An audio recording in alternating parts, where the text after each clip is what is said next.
नमस्कार, आपण पाहता हिरकणी न्यूज. हिरकणी न्यूज प्रत्येक क्षण ताज्या घडामोडी आणि महत्त्वाच्या प्रत्येक बातमीसाठी नेहमी तत्पर. इलेक्शन आणि जयंतीसाठी चोरीच्या यामाहा सुझुकी दुचाकी भाड्याने करवीर पोलिसांची मोठी कारवाई. एक ताब्यात. निवडणूक आणि जयंतीच्या कार्यक्रमांमध्ये पुंगळ्याकडून फिरवण्यासाठी यामा आणि सुझुकीच्या दुचाकी चोरून त्या भाड्याने देणाऱ्या तरुणास करवीर पोलिसांनी अटक केली. अभिषेक सुधीर कुरणे वय 23, राहणार शिये, तालुका करवीर असं त्याचं नाव आहे. त्याच्याकडून पोलिसांनी चोरीच्या 11 दुचाकी जप्त केल्या असल्याची माहिती करवीर पोलीस ठाण्याचे निरीक्षक किशोर शिंदे यांनी दिली आहे.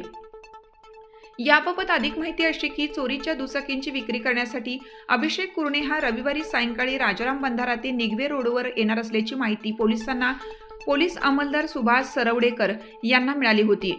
त्यानुसार गुन्हे शोध पथकाने रविवारी सायंकाळी या परिसरात सापळा रचून कुरणे आणि त्याच्या अल्पवयीन मित्रास ताब्यात घेतलं. त्यांच्याकडे 2 विना नंबर प्लेट दुचाकी आढळून आली. याबाबत विचारणा केली असता त्यांना समाधानकारक उत्तरे देता आली नाहीत.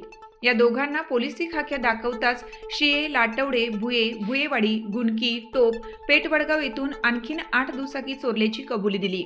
पोलिसांनी दोघांच्या घरातून चोरीतील 10 आणि चोरीसाठी वापरलेली 1 अशा 11 दुचाकी जप्त केल्या.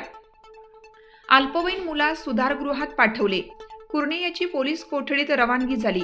पोलीस निरीक्षक किशोर शिंदे यांच्या मार्गदर्शनाखाली अंमलदार सुभाष सरवडेकर, विजय तळसकर, रणजित पाटील, सुजय दावणे, लखन राजगुरू, विजय पाटील यांनी ही कारवाई केली. हिरकणी न्यूज करिता कोल्हापूर जिल्हा प्रतिनिधी विवेक कांबळे. आपल्या हिरकणी न्यूज चॅनलला लाईक करा, शेअर करा आणि सबस्क्राईब करायला विसरू नका. आणि रहा अपडेट.